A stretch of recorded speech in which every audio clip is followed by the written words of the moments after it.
घायल बकरी अपने बच्चे के पास आती है और कहती है, मेरे बेटे, उस भेड़िए को कभी माफ मत करना। उसने जंगल के सभी जानवरों को बेरहमी से मारना शुरू कर दिया है। उसने मुझे भी मार डाला। अपनी मरती हुई माँ के पास रोता हुआ बकरी का बच्चा वादा करता है कि वह उसकी मौत का बदला भेड़िए से जरूर लेगा। बकरी मर जाती है। गुस्से से भरा बकरी का बच्चा सबसे पहले एनाकोंडा के पास जाता है और मदद मांगता है। एनाकोंडा कहता है, माफ करना बच्चा, मैं भेड़िए से नहीं लड़ सकता।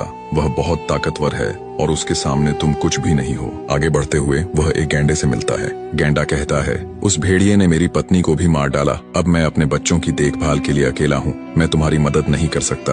बकरी का बच्चा उदास होकर वहाँ से चला जाता है। रास्ते में उसे गैंडे की पत्नी का कंकाल दिखाई देता है। फिर वह जंगल के राजा शेर के पास जाता है और कहता है, महाराज, एक भेड़िए ने मेरी माँ को खा लिया है। आप जंगल के राजा हैं, कृपया मेरी मदद कीजिए ताकि मैं बदला ले सकूं।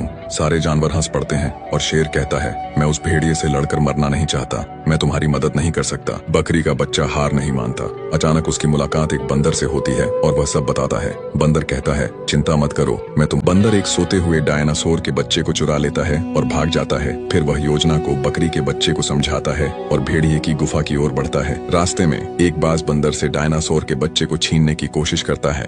बंदर बच्चे के साथ एक पेड़ के नीचे छुप जाता है। जब बाज चला जाता है तो बंदर आगे बढ़ता है और भेड़िए की गुफा तक पहुंचता है जहां भेड़िया सो रहा होता है। चतुराई से बंदर डायनासोर के बच्चे को सोते हुए भेड़िए के पास रख देता है और भाग जाता है। दूसरी ओर जब डायनासोर जागता है और अपने बच्चे को नहीं देखता तो वह जोर से दहाड़ता है। कई डायनासोर उसके चारों ओर इकट्ठा हो जाते हैं। डायनासोर कहता है, मेरा बच्चा गायब है, और वे सब उसकी तलाश शुरू करते हैं। रास्ते में डायनासोर बकरी से पूछता है, क्या तुमने मेरा बच्चा देखा है? बकरी जवाब देती है, हाँ, एक भेड़िया तुम्हारे बच्चे को ले गया। मैंने अपनी आंखों से देखा है। डायनासोर पूछता है, क्या तुम हमें दिखा सकते हो कि वह कहाँ रहता है? बकरी का बच्चा सभी डायनासोरों को भेड़िए की गुफा तक ले जाता है। जैसे ही भेड़िया डायनासोर के बच्चे को खाने ही वाला होता है, डायनासोर उस पर हमला कर देते हैं। भेड़िया भागने की कोशिश करता है, लेकिन सभी डायनासोर उसे अपने पैरों तले कुचलकर मार डालते हैं। इस तरह बकरी का बच्चा अपनी माँ की मौत का बदला लेता है।